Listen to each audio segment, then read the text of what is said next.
E a partir de agora, a Band, em mais um momento de estreia e literalmente de pioneirismo no processo eleitoral de 2026, a gente começa a partir de agora uma rodada com os pré-candidatos ao governo do Rio Grande do Norte. Na sede da Band, todas as assessorias já estiveram reunidas, fizemos o sorteio para a ordem de entrevistas que você acompanha esta semana, como também todos os pré-candidatos, através das suas assessorias, já assinaram um termo de compromisso para o grande debate que nós vamos promover logo após as convenções. Vai ser o primeiro debate com os candidatos ao governo do Rio Grande do Norte. Por ordem de sorteio, o primeiro candidato nesta estreia da rodada é o pré-candidato ao governo do PT, ex-secretário estadual da Fazenda, Cadu Xavier, comigo, pré-candidato. Boa noite, seja muito bem-vindo. Boa noite, Ana. Boa noite aos telespectadores da Band. É um prazer estar aqui com vocês,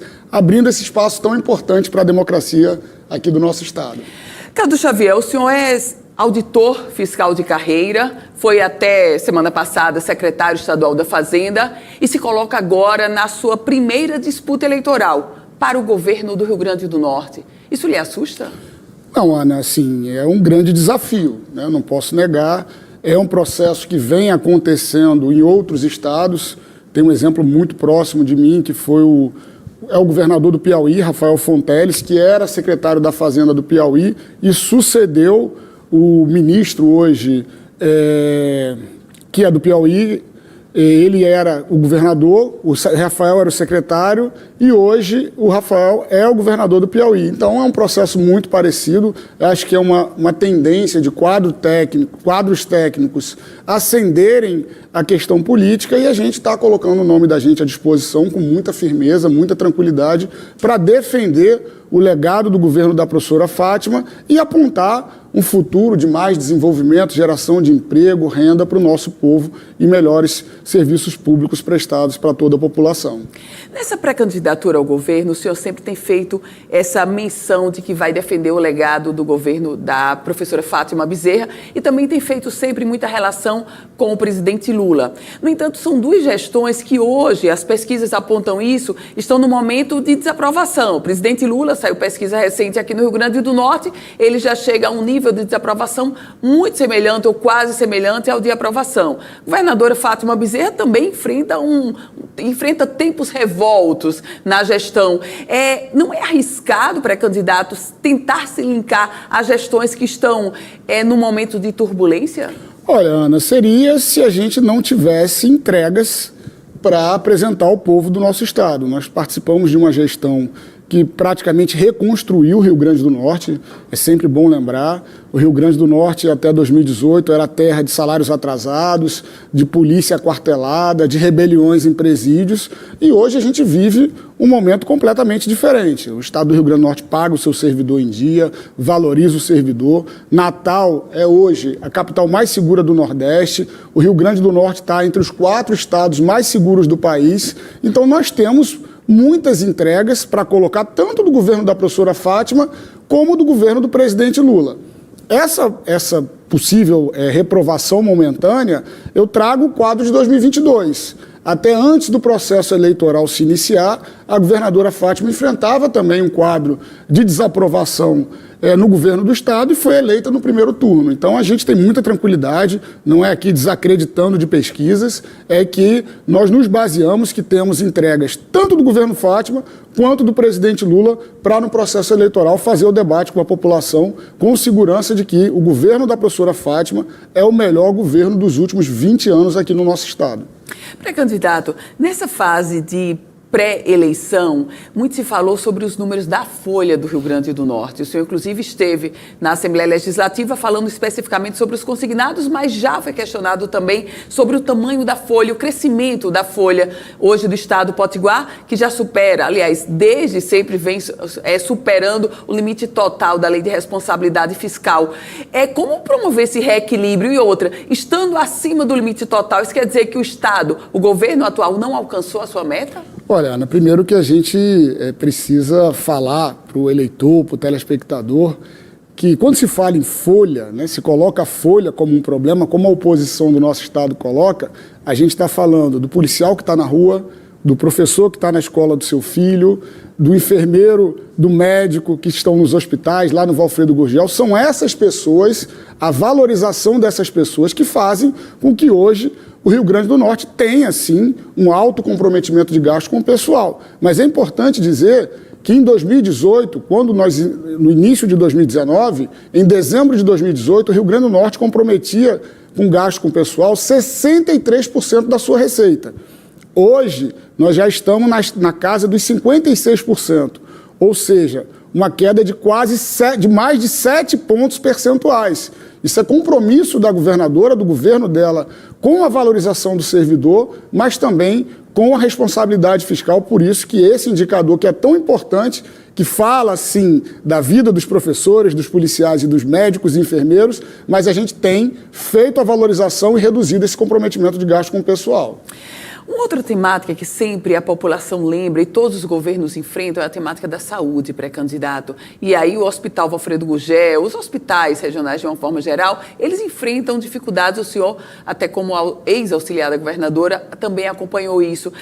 Qual a visão do senhor para a saúde do estado do Rio Grande do Norte, sobretudo com pontos tão nevrálgicos, ainda insuperáveis, como o Hospital Valfredo Gurgel? Olha, Ana, a gente tem que olhar para a saúde do Rio Grande do Norte como um todo.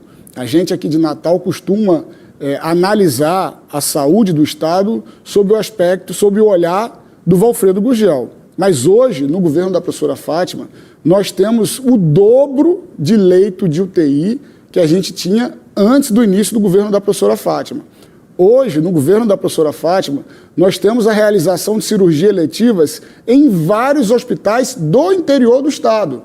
A gente teve na semana passada lá, na inauguração da barreira ortopédica em Açu, e o Hospital Nelson Inácio é um outro hospital antes do governo da professora Fátima. Lá, hoje tem maternidade, os filhos de Açu nascem em Açu hoje, há realização de cirurgias eletivas, cirurgias ortopédicas, até por isso a gente cria a barreira ortopédica naquele município, e essa é uma realidade que ela está presente em vários hospitais no interior do nosso estado.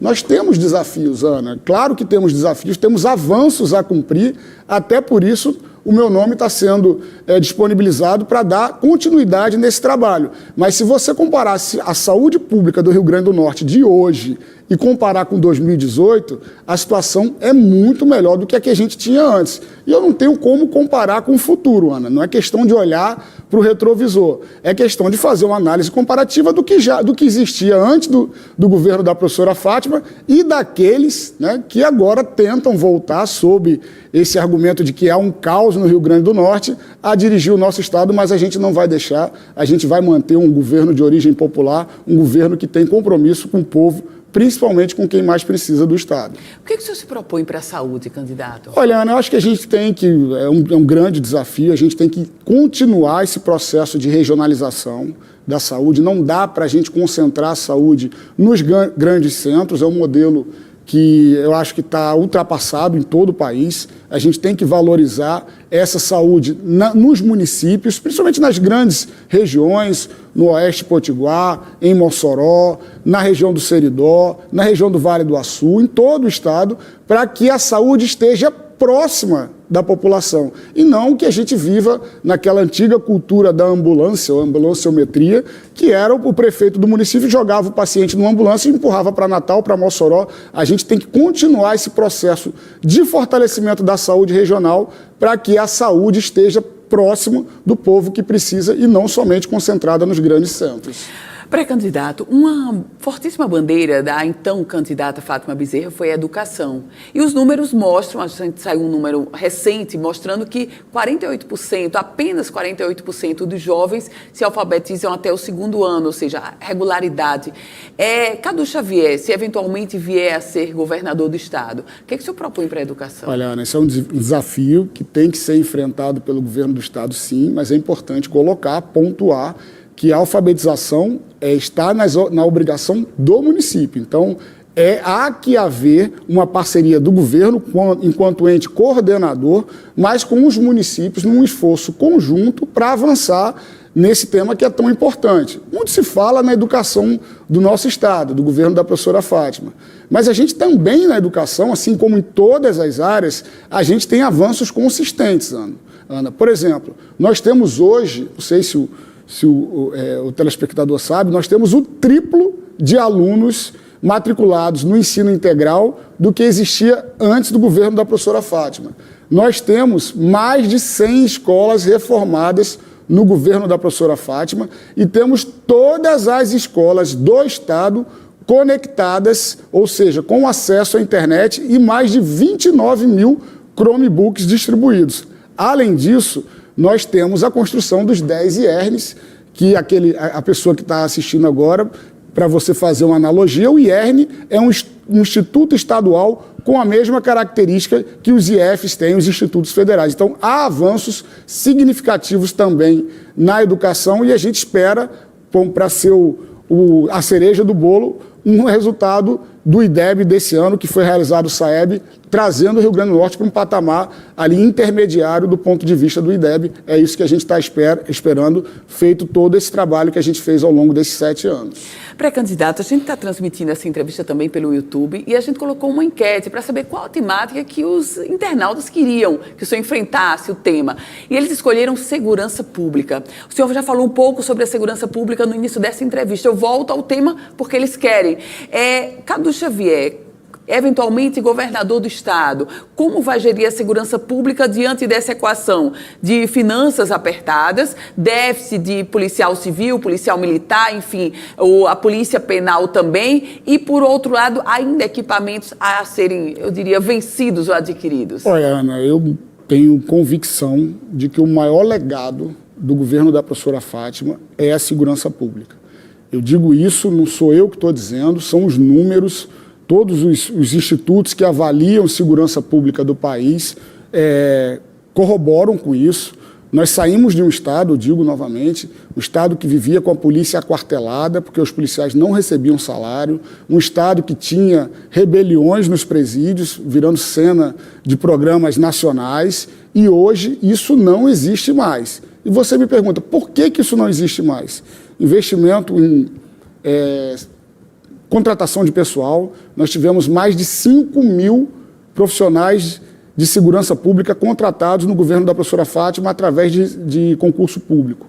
Nós tivemos investimento forte em equipamentos, armamentos e coletes. Nós tivemos investimento forte em viaturas. As viaturas do nosso Estado, da Polícia Militar, da Polícia Civil, dos bombeiros, são todas novas. Eu desafio alguém a encontrar uma viatura, como era normal no passado, Ana, sendo empurrada, com pneu furado. As viaturas do Estado hoje são todas novas. E a integração entre os policiais militares e civis, através da nossa gestão, da escolha da professora Fátima, Coronel Araújo, Coronel Alarico, doutora Ana Cláudia, Coronel Monteiro, essa integração fez com que a gente estivesse hoje em outro patamar. Agora, o trabalho precisa continuar. Nós precisamos continuar investindo na contratação de mais profissionais, investir em inteligência, Ana. A gente vive na era da inteligência artificial. É fundamental integrar ainda mais essas forças de segurança através da tecnologia para que a gente avance ainda mais do ponto de vista da segurança pública, com inteligência e efetivo na rua. Esse foi o segredo do avanço da segurança pública e esse é o segredo da gente avançar ainda mais nos próximos anos. Pré-candidato Cadu Xavier, entre os pré-candidatos ao governo, o senhor é um dos poucos que ainda não tem vice. Quem será o seu vice? Olha, Ana, a gente tem hoje, que é muito forte, uma base, né? A gente acabou de encerrar o período de filiações. A federação foi uma das forças democráticas que se fortaleceu. Nós ampliamos o número de deputados. Nós temos possíveis parlamentares nessas nominatas, né? Com muita força, que podem vir a ter mandato também a partir de janeiro de 2027. E dentro dessa nominata, dentro dessas forças políticas, a gente vai ter um vice ou uma vice que agregue ao nosso projeto, primeiro, lealdade, Ana, até pelo que a gente viveu no ano de 2026, para que isso não se repita lá na frente, e também que agregue capital político ao nosso projeto e também conteúdo programático para que a gente tenha um fortalecimento eleitoral, programático e também de muita cumplicidade nesse projeto. A entrevista é de 15 minutos, a gente tem 1 minuto e me chamou a atenção um termo que o senhor usou agora, lealdade. Por quê? Olha, Ana, todo mundo sabe o que aconteceu agora em 2026 com a governadora Fátima, todo o compromisso que a governadora Fátima tem com o Rio Grande do Norte. Ela foi alijada do processo eleitoral, isso é inegável, foi lhe negado o direito de ir às urnas. Eu acho que talvez seja a maior violência na democracia alguém te retirar a possibilidade de disputar a eleição na urna. A governadora era uma candidata muito viável ao Senado Federal. Infelizmente, a atitude do vice-governador, enfim, que além de dizer que não ia assumir o governo, migrou para outro lado, para o lado da direita. Então, ela ficou fora desse projeto. Então, a lealdade ao projeto, alguém que chegue para somar do ponto de vista eleitoral e do ponto de vista programático, mas eu não abro mão nesse processo de uma pessoa que tenha lealdade ao nosso projeto, agora, né, no processo eleitoral, até o cumprimento do mandato, até 31 de dezembro de 2029. Pré-candidato ao governo do Rio 2030. Grande do Norte, Cadu Xavier, que estreia essa nossa entrevista. Muito obrigada, candidato. Eu que agradeço, Ana, parabenizar a Band pela iniciativa, e a gente vai iniciar esse processo pré-eleitoral com muita convicção de que fizemos, se muito fizemos, muito ainda vamos fazer. Band Entrevista, pois é, entrevista aqui do Band Cidade. A Band, mais uma vez, marca o processo eleitoral agora, na sua edição 2026, com essa rodada de entrevistas com os pré-candidatos ao governo. Amanhã, o nosso convidado, por ordem de sorteio, será o pré-candidato do PL, Álvaro Dias.